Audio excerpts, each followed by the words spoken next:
In 2015, the North Coast 500, or the NC500, was created to provide a scenic route through the Scottish Highlands. This journey of just over 500 miles has been called one of the top 5 coastal routes in the world. There are so many things to see and do that it is often recommended to spend at least a week along the journey. I planned 5 to 6 days to do it, and for me, that was the perfect time period. I actually made it my own NC600 because I decided to also spend some time in the Isle of Skye. The recommended route starts at Inverness and goes counterclockwise. This is because the scenery on the right-hand side of Scotland is merely amazing. The scenery on the left-hand side of Scotland is spectacular. It's definitely best to save this breathtaking scenery for the second half of your trip.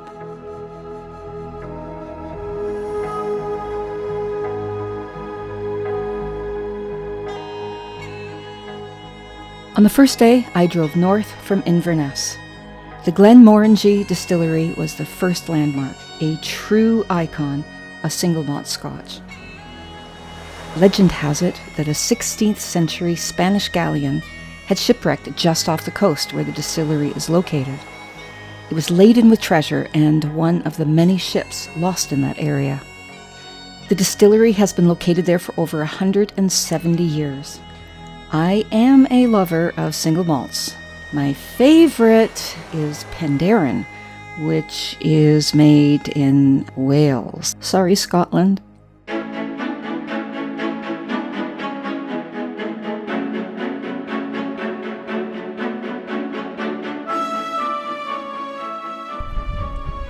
On the Dunnet of Firth, I believe it is. Fantastic views. By the way, this is the unattractive half of the NC500. I mean, it's absolutely stunning. Pretty well every 5 feet I want to take a picture. Can't help but feel that every motorist is judging me. Look at her taking selfies. They'd be right.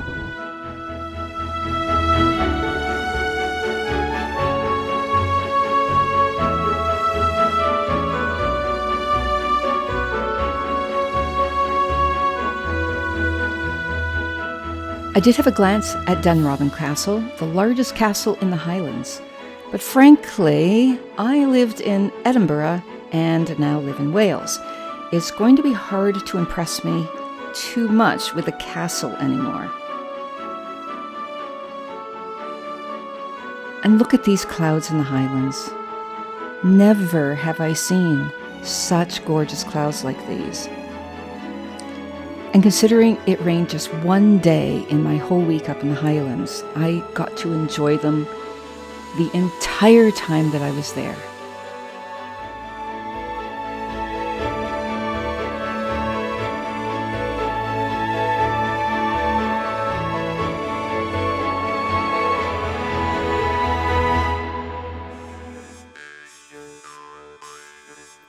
The next stop was Hill o' Many Stanes.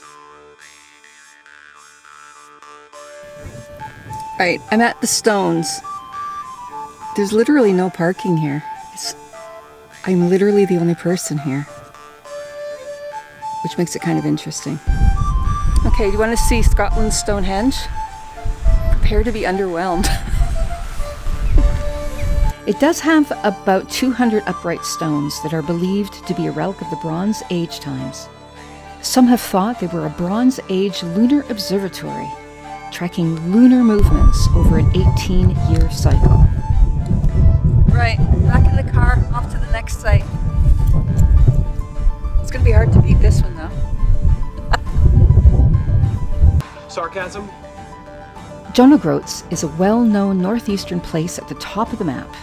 It's popular with tourists as it is one end of the longest distance between 2 inhabited points on the UK mainland. The other end is in Cornwall, Land's End, 876 miles away. The name John O'Groats comes from a Dutchman named Jan de Groot.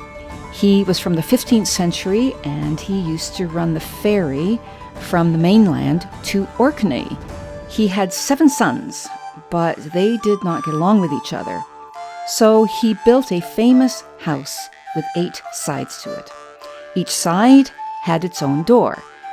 The dining table inside the room had 8 sides to it, so no one person was any more important than anyone else.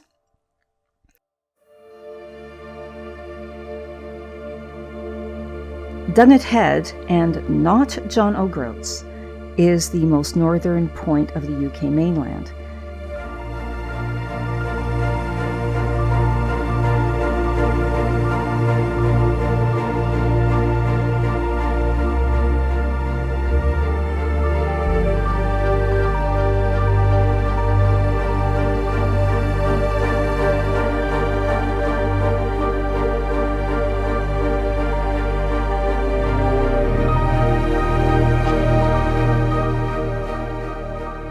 The lighthouse here was built in 1831 by engineer Robert Stevenson. He was the grandfather of famous author Robert Louis Stevenson, who wrote Treasure Island, Kidnapped, and Dr. Jekyll and Mr. Hyde. By the way, the grandfather Robert Stevenson had 2 sons, Thomas and David, who continued their father's lighthouse building passion. These brothers designed and built more than 31 lighthouses throughout the Highlands and other parts of the UK.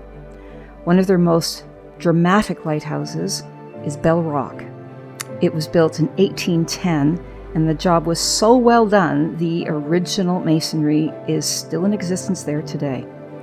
It was built on a rock that had caused many shipwrecks and hundreds of lives lost. The Stevenson brothers have been credited with saving thousands and thousands of lives through the building of their lighthouses. There is a fabulous BBC documentary about the Lighthouse Stevensons. I've linked the video below in the description.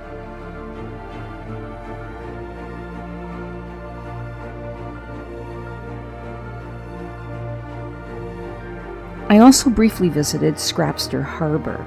This is an important northern point that is one of the UK's top whitefish and shellfish landing ports. If you enjoy fresh seafood for dinner, this is definitely the place for you.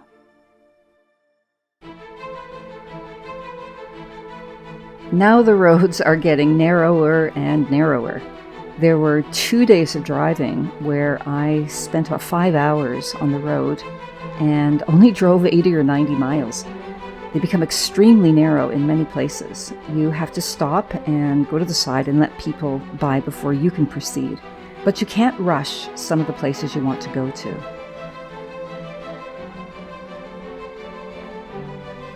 The most famous stretch of road on the NC500 is Applecross Pass. I can tell you there were quite a few times along the route that I was quite nervous about the roads, even though I'm used to them. And I was really worried I'd be in a spot where I would have to reverse my vehicle for a distance on these narrow roads. Luckily, I managed to avoid anything like that happening. Smoo Caves is a large combined seawater and freshwater cave.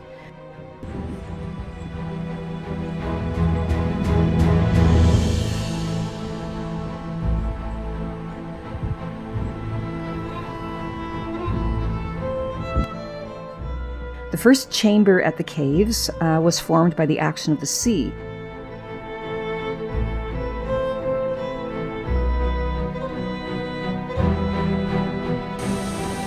But the inner chambers, where I am there with the waterfall, are freshwater passages caused by rainwater dissolving the dolomites.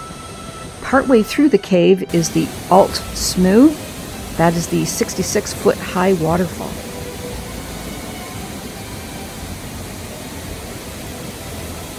Now, a couple of interesting facts about the Smoo Caves. There are piranha fish in the waters. Now, these little guys are slightly misunderstood. They rarely do attack humans, and injuries, if they do happen, are typically slight. Smoo Cave has a link with Bonnie Prince Charlie. Apparently, Smoo Cave is the only cave in Scotland that he did not hide in when he was running from the British Redcoats. I need someone new. Someone like that. Who are you? Apparently, he disguised himself as a little old woman and stayed in a beer tent at the Dunnet Highland Gathering in July 1746.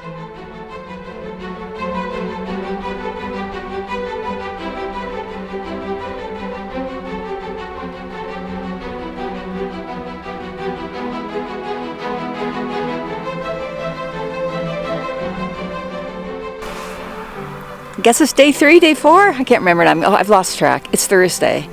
But the absolute awe of the majesty and the size, it's actually, isn't that like, just incredible. Just incredible. And I'm kind of by myself here. There is not much traffic at all. I had thought coming in August I was going to have crowded streets. There's been a few little traffic jam things, but nothing. But what a view. I just had to stop and share it with you. What a view.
I had arrived at Ullapool the night before, and I just loved this little harbour. It was great to be walking along a seafront that reminded me a little bit of my home in Wales.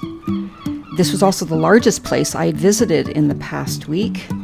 I was used to being on my own and not really talking to many people, so it was a little strange seeing everyone there. But I loved Ullapool. It had a really friendly, warm feel to it. Life is a winding road, no telling where it goes. Driving through days and nights, won't stop for traffic lights. And I really wanna know if I will ever figure out where the road goes. Even if I'm falling down, I will keep on searching for my highs. You can say I lost my mind, I will keep on holding my head high. Even if the sky is falling down.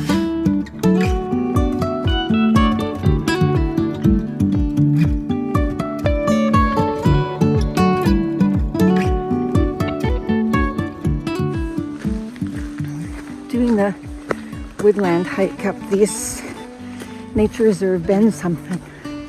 Can't remember. It's already quite steep, but I'm all by myself. There's no one behind me, no one in front of me. To be honest, it's kind of how I like it.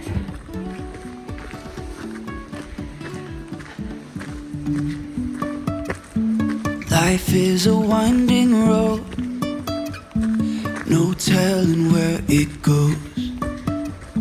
Driving through days and nights, won't stop for traffic lights. And I really wanna know if I will ever figure out where the road goes. Even if I'm falling down, I will keep on searching for my highs. You can say I lost my mind, I will keep on holding my head high, even if the sky is falling down.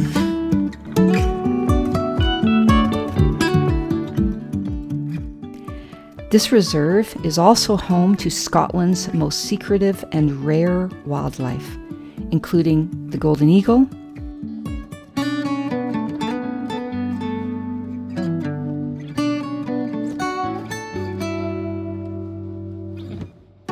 pine martens,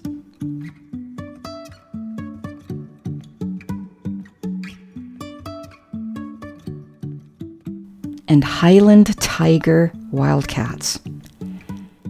The Scottish wildcat is the UK's only native big cat. They used to be all over the UK and Europe, but now they just live in the Highlands. They are actually more endangered than tigers or lions or other wildcats anywhere around the world. How do they know? Just the perfect spot.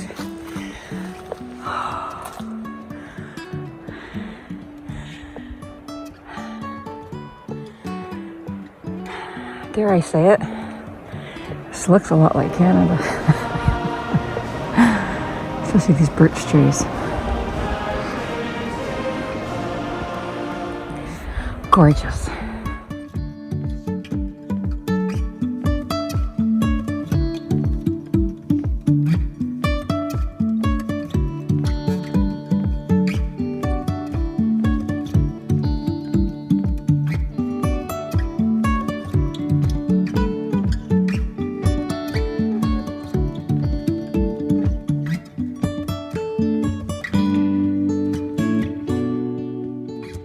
I unfortunately didn't see any of that rare wildlife when I was in Beinn. The most dangerous wildlife I encountered in Scotland were the midges. Apparently there are 181 trillion midges in Scotland on any given day, and I can believe it. They travel in herds of millions. I was mostly lucky. I didn't get caught out without protection when I did run into them. The best things for them are smidge, skin so soft, and a mosquito net hat. One great discovery I made was my favorite eating place of the whole trip, named Midge Bites. I loved it there. There were lots of vegan choices, great service, and great prices. So if you are ever in the area, this is the one midge bite you will definitely enjoy. I stayed 2 nights in Portree, the Isle of Skye's largest town. It was a beautiful little spot with coffee shops, public toilets, hostels, lots of facilities that hikers and travelers could use. The only small complaint I had was that most of the coffee shops didn't open until 8:30 in the morning, and I wanted to be well on my way exploring before then. But it was definitely the best place to use as a home base to explore the Isle of Skye.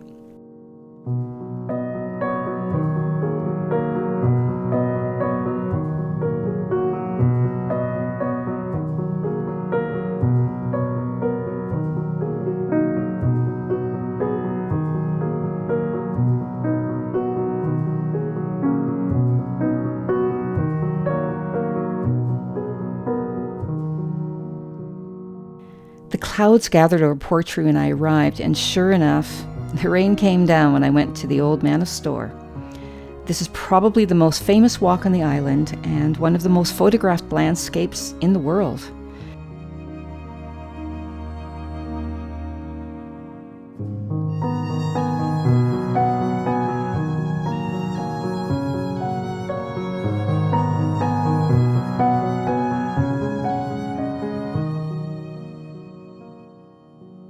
Legend has it that the old Man of Storr was a giant who resided on the ridge.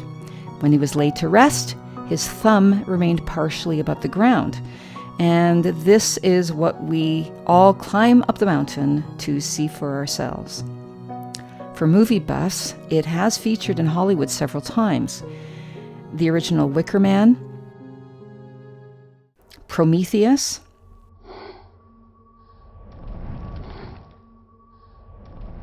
and Snow White and the Huntsman. I couldn't actually find a clip of the Snow White bit that was filmed in the Old Man of Storr, but I did find this one filmed just down the road from where I live. Back to the Old Man. It takes about 2 hours to go up and down, and it is quite challenging, especially in the bad weather like I had. Also, you have to pay for parking when you go there. The parking wardens were out in full force when I got back down the mountain.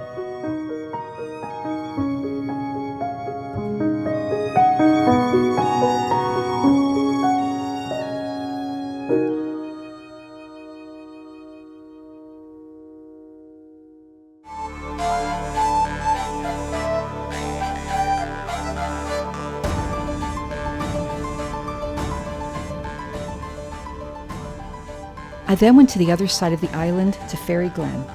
The weather had cleared up, so I was able to walk all around this magical place. Despite the name, this is one time there is no fairy legend that describes this unusual scenery. This strange landscape was created by landslips, which are just small movements of soil and rocks down a slope. I so wish there was a fairy legend to go with this place, because I think that would be far more interesting.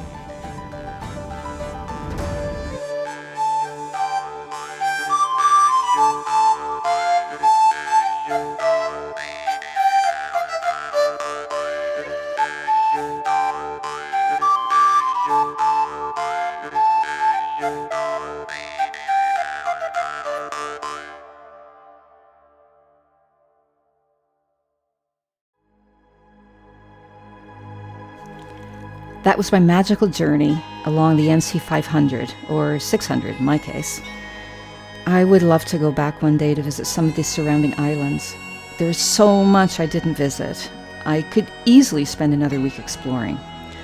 Now that I've done the NC500, I am going to head straight for the West Coast for further adventures.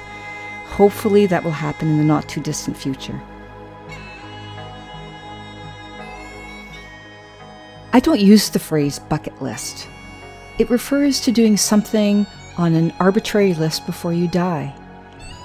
I like to try things just because I'm alive, because I can physically do it, because I'm curious and I might just find something I never knew I would enjoy.